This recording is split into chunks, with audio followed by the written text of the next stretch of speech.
Vítajte na štvrtej prednáške. Ja som to marketoval ako najsilnejšiu prednášku, ktorú som doteraz urobil, a skutočne bude najsilnejšia. Ďakujem každému jednému z vás, ktorí ste sem prišli, doniesli novú generáciu kolegov, známosti, kamarátov a partnerov. Prečo je to dôležité? Dôležité je to kvôli tomu, že tým, že ste tu, vytvárame priestor, kde sa môže udiať zmena vo vašom vnútri.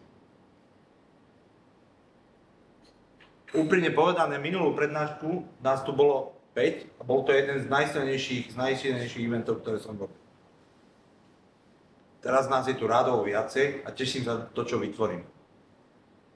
Opäť by som chcel začať túto prednášku pripomienkou toho, že táto prednáška bude najsilnejšia. A to, čo si z toho odnesiete, záleží len do nejakej miery od toho, čo hovorím ja. Do obrovskej miery to, čo si z tejto udalosti odnesiete, závisí od toho, ako budete počúvať. Minulý týždeň som si tak pripomenul krásnu metaforu, akože používal som x metafor, teraz použijem metaforu z lietadla. Vy, čo ste leteli niekedy lietadlom, poznáte to, keď začne tam letuška hovoriť, že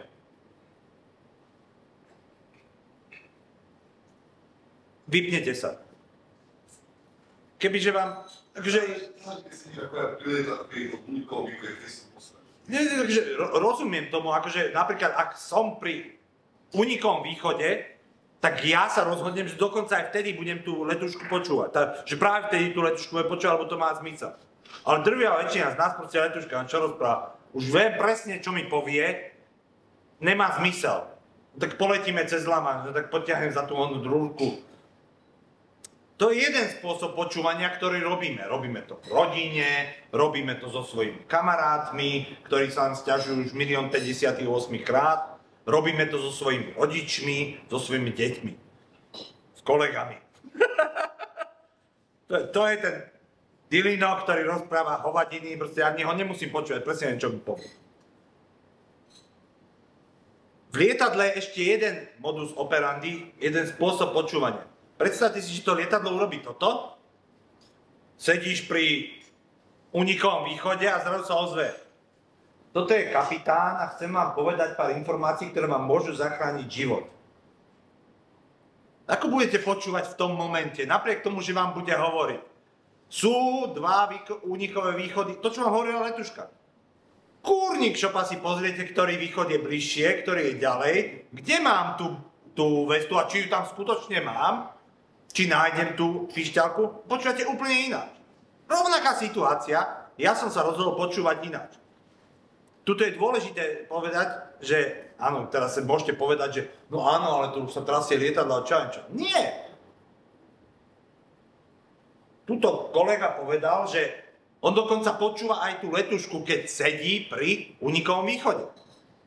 To znamená, opäť sa vraciam k tomu, ako si z tejto prednášky zoberete najviac.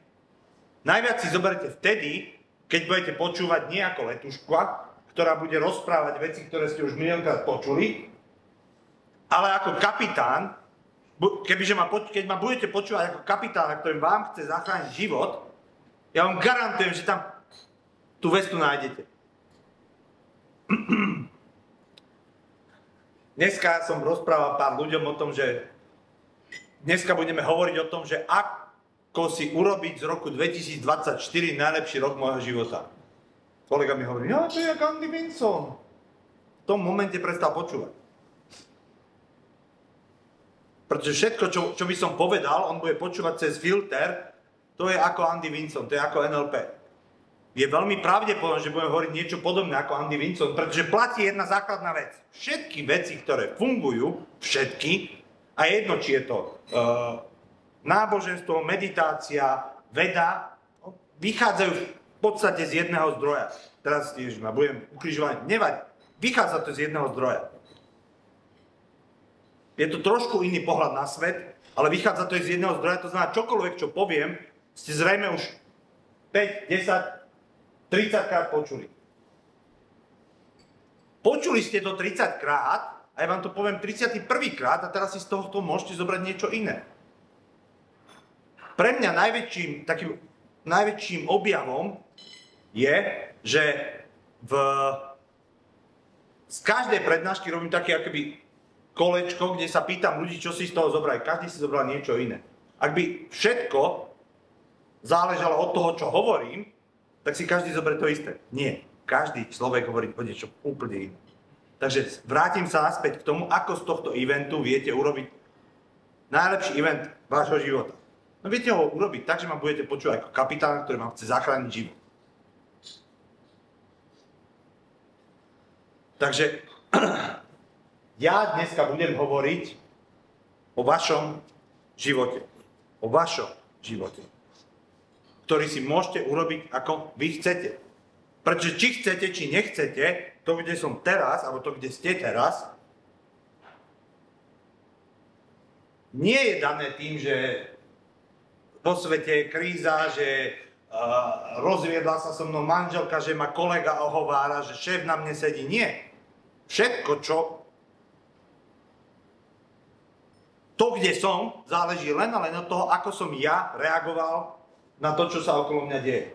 Okolo mňa sa veci dejú, ale ja sa rozhodnem, ako zareagujem.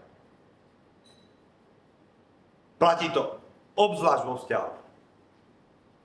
V X prednáškach som hovoril o tom, že situácie sa vo vzťahu dejú, v manželstve, v partnerskom živote a ja viem z mojej manželky úžasnej urobiť harpiu, ktorá mi stále nadáva a viem urobiť milujúcu úžasnú manželku, ktorá mi pripomína moje záväzky, ktoré som sa ja rozhodol robiť. Aký svet budem mať, keď ju budem popisovať pre seba ako harpiu a aký svet budem mať, keď ju budem mať ako milujúcu manželku, ktorá ma pripomína jemne, Igor, tu je tá cesta. Tu si povedal, že budeš každý večer vysávať.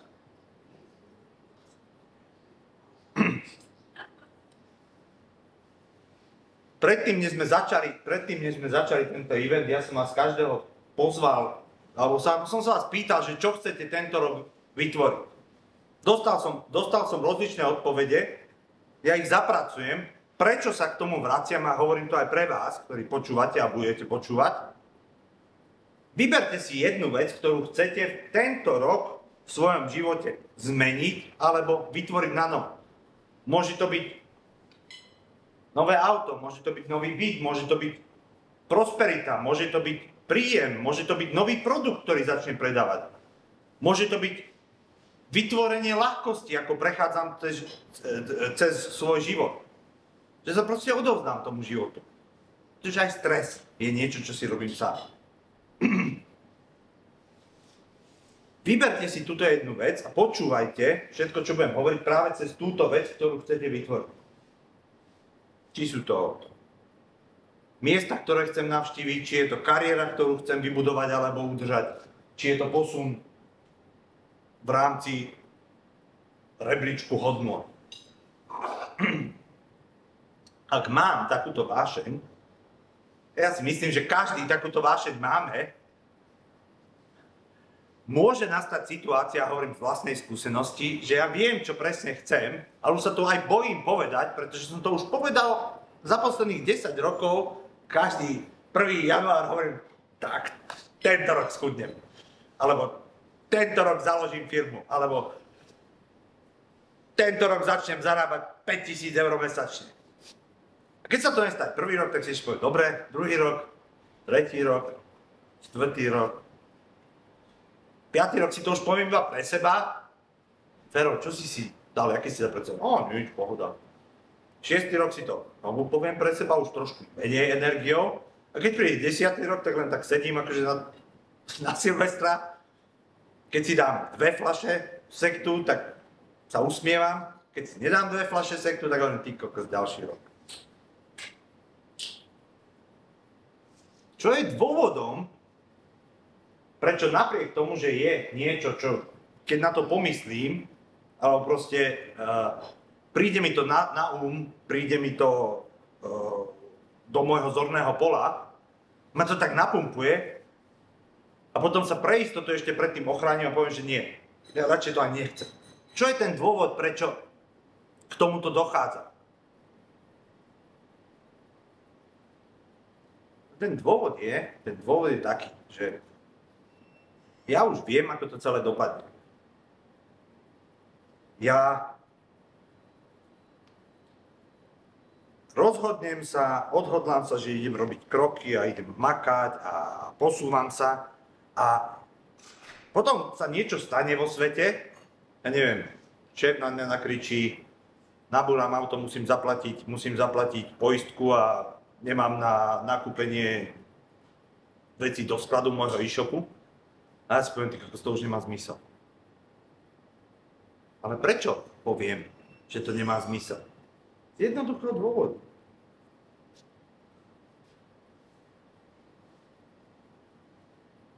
Nemám odolnosť voči tomu, čo sa deje okolo mňa.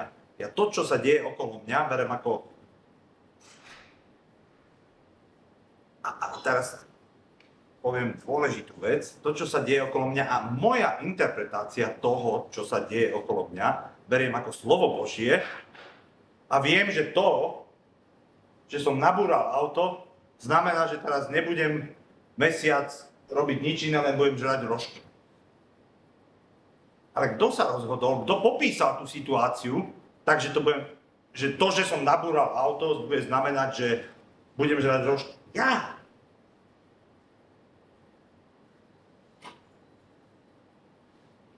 Situácia ako taká nemá šancu vyvolať emočnú reakciu. Čo tým myslím? Denne sa deje neuveriteľne veľa nevier, ľudia sa zabíjajú, kradne sa, dejú sa hrozné veci. Napriek tomu, že sa tu na tejto zemeguli deje, môj emočný stav to neovplyvní. Kedy to ovplyvní môj emočný stav? No v momente, keď to zoberiem do svojho mozgu a obalím to nejakým príbehom. To, že mi niekto ukradol 200 eur, znamená, že som chudáčik a stále sa mi to deje. To, čo si neuvedomujeme a robíme to nevinne. To, čo si neuvedomujeme, robíme to nevinne, je, že tá emócia, ktorá z toho vzniká, nie je daná tou situáciou, ale tým príbehom, ktorý mi obalí. A toto je zručnosť, ktorá sa dá trénovať. Čo tým myslím? Myslím tým to, že emócia dáva model sveta, s ktorým sa môžete pohrať a môžete ho zobrať a implementovať do svojho života. Ono vám to pomôže byť rádovo efektívnejší. Emócia znamená jednu jedinú vec.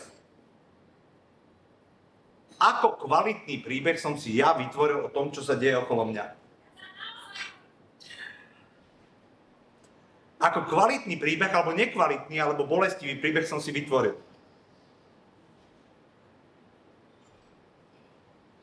A je to veľmi rýchla spätná väzba o tom, že Igor, to, čo si teraz myslíš, nie je prospešné pre teba v tomto konkrétnom momente, pretože jediné, čo to robí, je, že ma to rozčúli, že ma to dá do depresie, že ma to dá do role obete, toto už nemá smysel.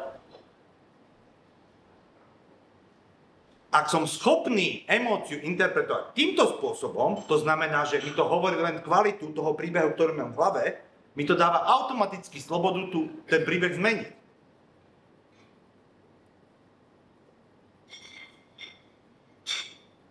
Ekvivalent vo fyzickom svete, ktorý predpokladám všetci poznáte, je, deti obzvlášť, páli sporák, keď je zapnutý, páli. Keď si položím, nedaj Bože, ruku nechtiac na rozpálenú platničku a začne ma bolieť ruka, čo urobím? Stiahnem to.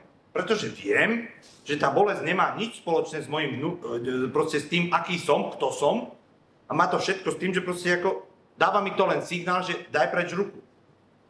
paradoxne to, čo robíme s emóciami, je, položíme tú ruku na tú pomyselnú emočnú platničku a teraz na to začne páliť, ale ty kokos, to je hrozné, už zase sa mi to deje. To bude určite tým, čo som včera zjedol a jak sa na mňa pozrel šéf. A čo mne kolega povedal? To bude určite tým, jak ma manželka pred 10 rokmi podviedla. Som si teraz na to spomenul a ono to páli a proste teraz rozmýšľam, že čo s tým môžem urobiť. Pritom je to tak jednoduché. Odovzdať sa tomu a nechať tú emóciu, to je emočná bolesť. Emočná bolesť mi hovorí len to, že idem neúplne správnym smerom, neprospešným smerom.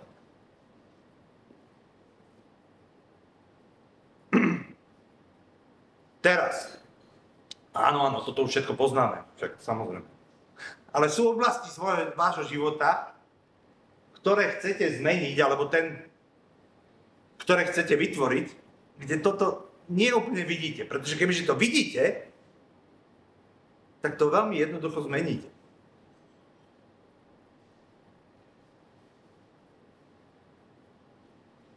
Ako viem trošku podporiť tú svoju cestu transformácie, cestu tvorenia? Je na to úžasné slovo, v angličtine je to commitment. Do slovenčiny sa to veľmi ťažko prekladá, ja to skúsim dať do dvoch slov. Jedno je odhodlanie, to je jedna stránka tej mince, a druhé je záväzok. Je taká paralela, alebo taký príbeh o tom, že keď sa spýtate matky, či by nechala svoje dieťa zomrieť od hladu, nebude ani mikrosekundu rozmýšľať, kto je prezidentom, aké sú daňové zákony, koľko má peňazí teraz v gaťoch, povie, ne, urobím všetko preto, aby moje dieťa malo čo jesť. To je odhodlanie a záväzok matky. No ale to je iné, to je samozrejme, to je život dieťaťa. A ja sa pýtam, čo je pre mňa najdôležitejšie? Pre mňa je najdôležitejší môj život, nie? Ak si to uvedomím, a má to veľmi veľa úrovní, fakt to má veľmi veľa úrovní, ak si skutočne uvedomím, že môj život je pre mňa najdôležitejší, tak sa viem odhodlať a zaviazať sa k tomu, že sa zameriam na to, aby som sa posunul k vytvoreniu prosperity, k tomu, že nebudem boxovať s vesmírom. Nech sa deje Božia vôľa. K tomu, že zoberiem svoju manželku na rande, že sa budem venovať svojim rodičom. To, či sa venujem alebo nevenujem, každej z týchto vecí nie je žiadna mágia. To není nejaký kvantový zákon, ktorý proste, keď to vyrátam, tak sa môžem urobiť nejakú drobnú akciu. Nie. Je to fakt len o tom, že či som odhodlaný a zaviazaný k tomu, čo som povedal, že pre seba vytvorím. Tuto je jedna pasca. Dve pasce. Nepridám tretiu, sú dve pasce, o ktorých chcem rozprávať. Akože toto, čo rozprávam, je vec, ktorú chcem rozobrať so skupinou 10-20 ľudí počas dňa, dvoch a urobiť to hlbšie. V tejto miestnosti je pomerne veľa ľudí, ktorí by vedeli niečo takéto vytvoriť a transformovať. Budem hovoriť potom o svojej misii, ale vrátim sa späť. Dve pasce záväzku a odhodlania. Prvá pasca je, že ty koľko zaviazal som sa a odhodlal som sa niečo vytvoriť. A teraz príde večer a ja si sadnem do toho gauču a poviem si, ty kokos, ja už... Ne.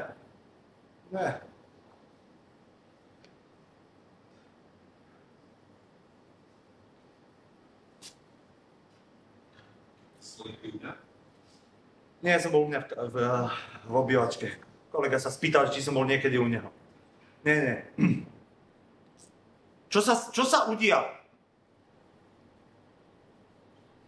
ja som povedal, že som zaviazaný k tomu, že idem vytvárať Fit Igora a idem si vytvoriť paralelný príjem a zrazu som strávil 4 hodiny na gauči a po 28. epizóde Family Guy'a lebo som unavený, sa mi nechce a idem spať. A keďže to boli 4 hodiny, tak sa vyspím 3 hodiny, to znamená ďalší deň sa zobudím a som pokrčený jak pokazená hračka. Čo sa stalo? To samozrejme môže znamenať jedinú vec, že ten môj záväzok je úplne na nič a nemá zmysel sa tým vôbec zaoberať. Alebo... A teraz sa vraciam k tomu, že príbeh tvorí moju realitu. To môže znamenať to, že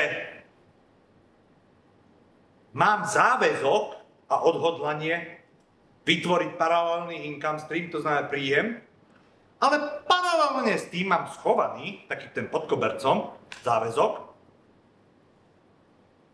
že som strašne unavený, potrebujem si pozrieť Netflix. Ak som si není vedomý toho, že jediné, čo sa udialo je, že tento môj schovaný záväzok zrazu vybublal a vtiahol ma do toho. Ak si toto neuvedomím, tak to, čo urobím, a hovorím zo svojej skúsenosti, to môže znamenať jednu vec. Že som nespoľahlivý, lajdácky, nemá to zmysel ani sa pokúšať, som pokazená ľudská bytosť, a pritom je to len o tom, že mám nejaký alternatívny záväzok, na ktorý keď sa takto skutočne pozriem, lebo to, čo sa deje, on sa to deje takže pod hladinou sa to deje. Ak to nevytiahnem do vedomia, tak s tým nemôžem nič urobiť. Len tak proste som vtiahnutý do Netflixu, som vtiahnutý do toho byť nahnevaný na svojho kolegu, ktorý mi urobil peklo zo života a 3 dní proste strávim tým, že to v sebe dusím. Ak si uvedomím, že je to len schovaný záväzok, ktorý viem zmeniť a viem sa rozhodnúť. Lebo ak neviem, že to je vec, ktorú robím ja, tak s tým neviem nič urobiť. Ak viem, že to je vec, ktorú robím ja, tak sa viem každý moment, aj po hodine, aj po pol hodine, aj po 3 hodinách Netflixu pozrieť, nie je čas urobiť aspoň jednu malú čiarku na tom dodatočnom príjme vybudovania toho e-shopu. Dá sa to urobiť aj po 3 hodinách Netflixu. Tak. Čo s tým?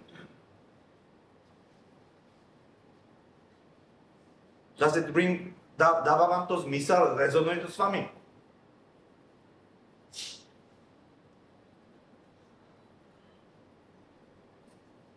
Mal som záchvat skrytého záväzku predvčerom. Niekto mi scrolloval Instagram na mojom mobile, neviem prečo. Ale prišla mi tam úžasný príspevok, ktorý hovorí o tom, o čom chcem hovoriť teraz. Kto z vás pozná zložený úrok, alebo princíp zloženého úroku? Compound interest. Poznáš? To je to, že keď dám takto proste euro na účet, na úrok 2% a nechám ho tam 1000 rokov, alebo tam budem každý mesiac dávať 1 euro a nechám to tam 1000 rokov, tak tam bude tam podľa mňa niekoľko miliard, možno viac. To je sila zloženého úroku. My ľudia máme tendenciu si myslieť, že keď len takto dávam euro každý mesiac, tak na konci tam bude proste suma mesiacov krát to 1 euro. Neuvedomujeme si silu úroku z úrokov. A z úrokov, a z úrokov, a z úrokov. Preto tá sila zloženého úroku sa prejavuje po relatívne dlhej dobe. Ale v momente, keď sa prejaví, tak to ide takto.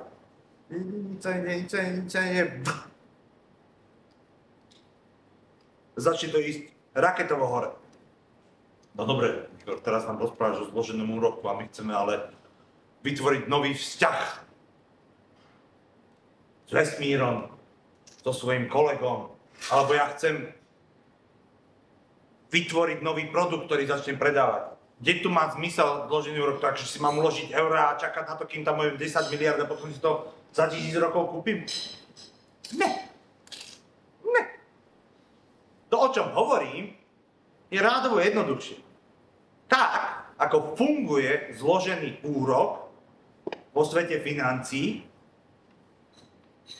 funguje zložený úrok, princíp zloženého úroku aj v tomto svete. Na čom funguje princíp zloženého úroku v tomto svete? Na malých, konzistentných, permanentných činoch. Na konaní.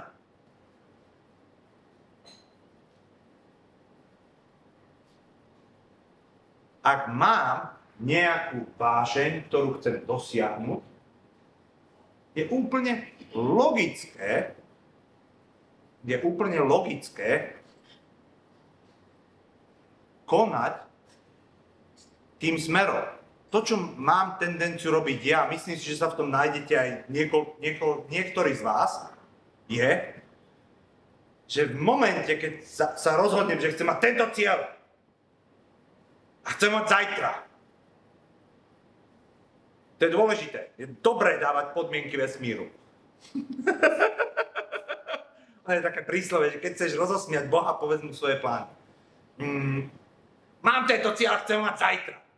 A urobím teraz obrovský krok, že uložím si pol dňa budem robiť na tom novom e-shope.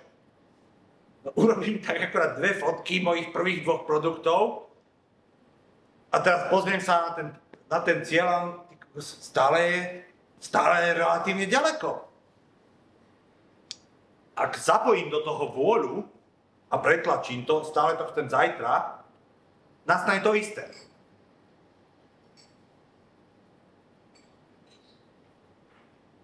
Ako to súvisí s tým, čo hovorím? My si uvedomíme, že keď chcem niečo dosiahnuť, má zmysel sa k tomu hýbať. Že každá cesta začína prvým krokom.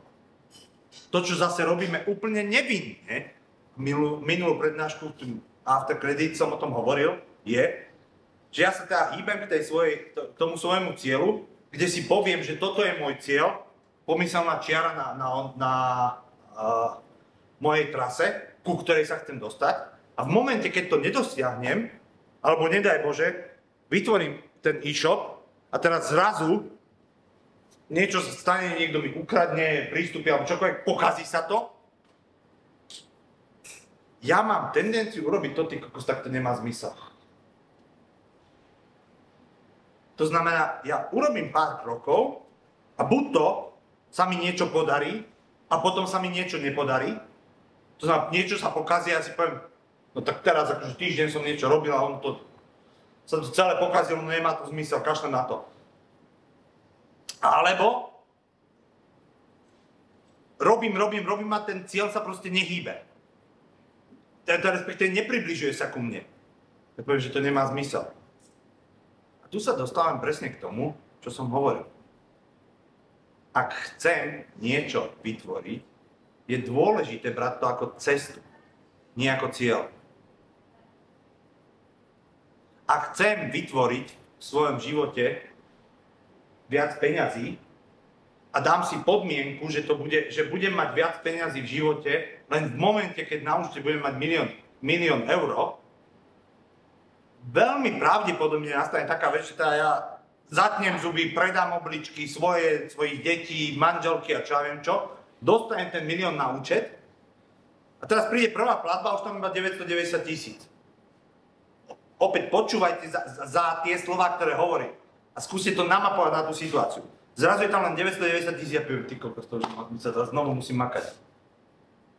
Ak sa pozerám na vytváranie peňazí v svojom živote ako úžasnú hru, kde proste prihádzujem eurá na hromádku alebo mám ďalšieho zákazníka v mojom e-shope, alebo som dokázal deň žiť nevystresovaný, alebo som vycestoval do krajiny, ktorú som strašne túžil navštíviť, tak to beriem ako cestu, tak každé šmyknutie sa z tej cesty o mne ako o človeku neznamená nič. Len to hovorí o tom, že som zišiel z cesty.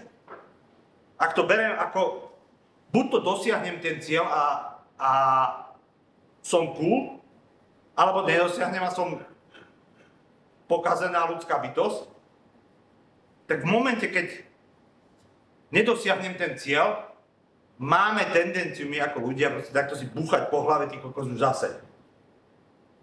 Prečo sa to deje stále mne? Však som to mal povedať hen tak a čo ja viem čo. Vidíte sa v tom? Ja hej. Ono toto platí, hovorím, na ktorúkoľvek oblasť života. Obzvlášť na vzťahy.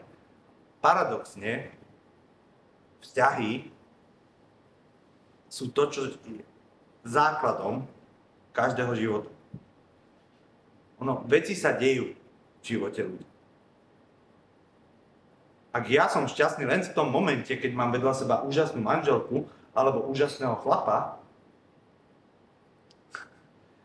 tak aj keď mám vedľa seba úžasnú manželku alebo úžasného chlapa, tak dokážem myslieť na jednu jedinú vec.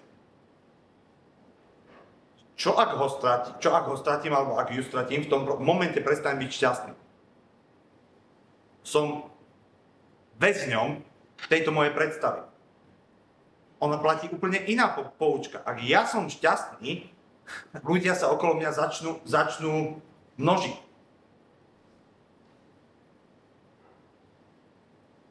Takže späť k tomu. Čo s tým viem urobiť? Mám záväzok, nedarí sa mi. Pozerajte sa na to ako cestu a láskavo, buďte k sebe láskaví. Pretože to, čo robíme sebe, by sme vedome neurobili ani najhoršiemu nepriateľovi. Slová, ktorými popisujem sám seba, hovorím, zažil som si to a nebolo to pekné. Porozprávam o tom v ďalšej prednáške. Buďte k sebe láskaví, keď sa pošmyknete, môžete urobiť to, že teraz zostanete ležať na zemi ďalšie 2 roky, alebo sa tak postavíte, akceptujete to, že ste sa pošmykli na tej ceste a budete pokračovať ďalej. Ak budem robiť konzistentné, drobné činnosti, ak budem konať každý deň, čo len o milimeter, ja sa tam dostanem. A paradoxne platí to, že v momente, ak ja začnem vnímať to, že sa hýbem, tak neurobím ten 1 mm, urobím možno meter, možno 100 metrov. A ono postupne sa to začne abalovať. Hovorím, ten post na Instagrame bol, že konzistentné akcie, takže drobné akcie a konzistencia, to je bomba. Bomba v našich životoch, my máme tendenciu to potláčať. Alebo proste, nie že potláča, ale bagatelizovať. Keď sa chcem pripraviť na certifikát a dneska si prečítam len proste jeden odstavec, no je to o jeden odstavec viac, ako som prečítal včera. Alebo je to o 2 stránky za môjim plánom.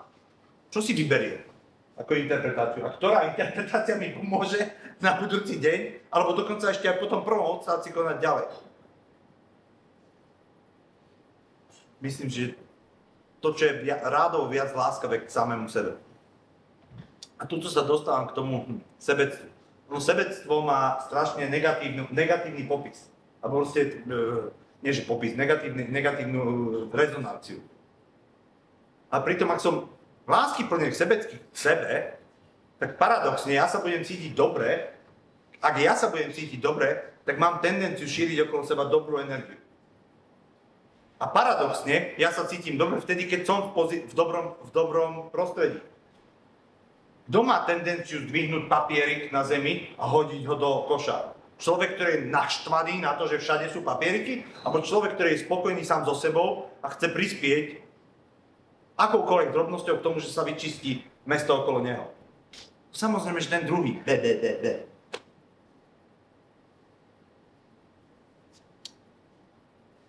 Kde to chcem demonstrovať, toto všetko, čo som rozprával, je v podstate môj príbeh. Ja som pred x mesiacmi tak uvedomil, je tu pár ľudí, ktorí boli na tej prednáške, povedal som to, tak tu mi zvieralo krk. Povedal som, že, milí moji kolegovia, moja misia je transformovať Európu tým, že pozdvihnem úroveň vedomia.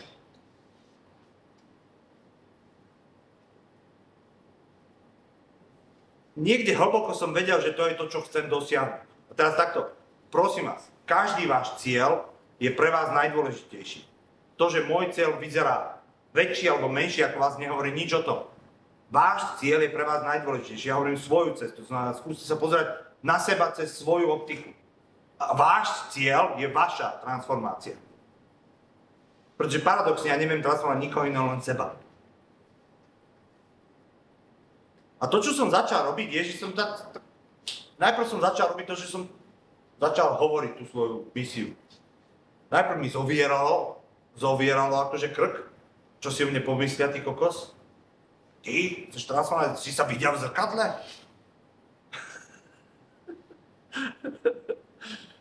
Videl, no. A tým, že som to rozprával, dostával som napríklad aj veľmi pozitívne spätné väzby, ktoré by som nikdy v živote nedostal, keby to nevysloví. To bola tá moja drobná akcia, ktorú som sa rozhodol urobiť. Vďaka tomu, že som sa dal dokopy s mojou marketingovou agentúrou, sa to celé rozbehlo. Vďaka tomu, že som sa ozval kamarátovi, som sa dal dokopy s úžasným fotografom Marekom Harumom, ktorý tu robí neuveriteľné fotky. A som mu za to vďačný. Čo to pre vás znamená? Začnite vytvárať ten svoj sen sami pre seba. Samé pre seba. Hovorte to sebe, povedzte to ľuďom, ktorými sa budete cítiť komfortne. Potom to povedzte ľuďom, ktorí sa nebudete cítiť komfortne. Ale hovorte to. Tým, že to vyslovíte, začnite so sebou. Ono to bude znieť úplne divne. Chcem mať viac hojnosti v svojom živote. Kto som ja, aby som mal viac hojnosti v svojom živote? Však už 10 rokov sa snažím. Nemá to zmysel. Prečo to nemá zmysel? No pretože som nerobil tie kroky. Ak ja sám sebe pripomeniem každé ráno, čo chcem vytvoriť tento rok, verte mi, že tým, že si to pripomeniem, mám tendenciu sa vrátiť rýchlejšie na tú cestu, ktorou kráčam. Pretože sme ľudia a je úplne prirodzené, že niekedy sa šmykneme. Tým, že to pre seba vytvorím, viem si pripomenúť, čo je pre mňa najdôležitejšie a vrátiť sa na tú cestu. Začnite robiť drobné kroky. A teraz fakt nejde o to, že keď si dám obrovský cieľ, tak to... Cieľ, ku ktorému sa viem dostať, viem kroky, ktoré potrebujem na to, aby som sa k tomu cieľu dostal, nie je cieľ, to je zoznam úloh. Ak môj cieľ je taký, že ani netuším, ako sa k nemu dostanem, to je taká inšpirácia, že s tým sa dá hrať. Ono paradoxne aj ten zoznam úloh je veľmi silný. Ak si to napíšem a viem sa každý deň pozrieť, že tak ktorú úlohu viem teraz dneska nakusnúť, ja vám garantujem, že ten zoznam úloh sa bude postupne zmenšovať a bude presnejší a presnejší k tomu, čo chcete vytvoriť. Hovorím tým, že budete robiť kroky, tým, že o tom budete rozprávať sebe a iným, vy sami pre seba to, čo chcete vytvoriť, si lepšie ujasníte. Chcem skutočne jazdiť na Ferrari? Možno chcem, možno nechcem. Možno chcem ísť na 5 dovoleniek za rok. Ale videl som chlapíka, ktorý má červené Ferrari, teraz budem utekať za tým červeným Ferrari, budem mať červené Ferrari a budem rozmýšľať nad tým, že ktorý sused mi ho obehne kľúčom. Tým, že o tom budem rozprávať pred sebou aj pred inými ľuďmi, sám u seba si to lepšie ujasním. Takže to, čím by som sa chcel s vami pre dnešok rozlúčiť, je, čo je váš sen? Ako ho chcete zrealizovať tento rok?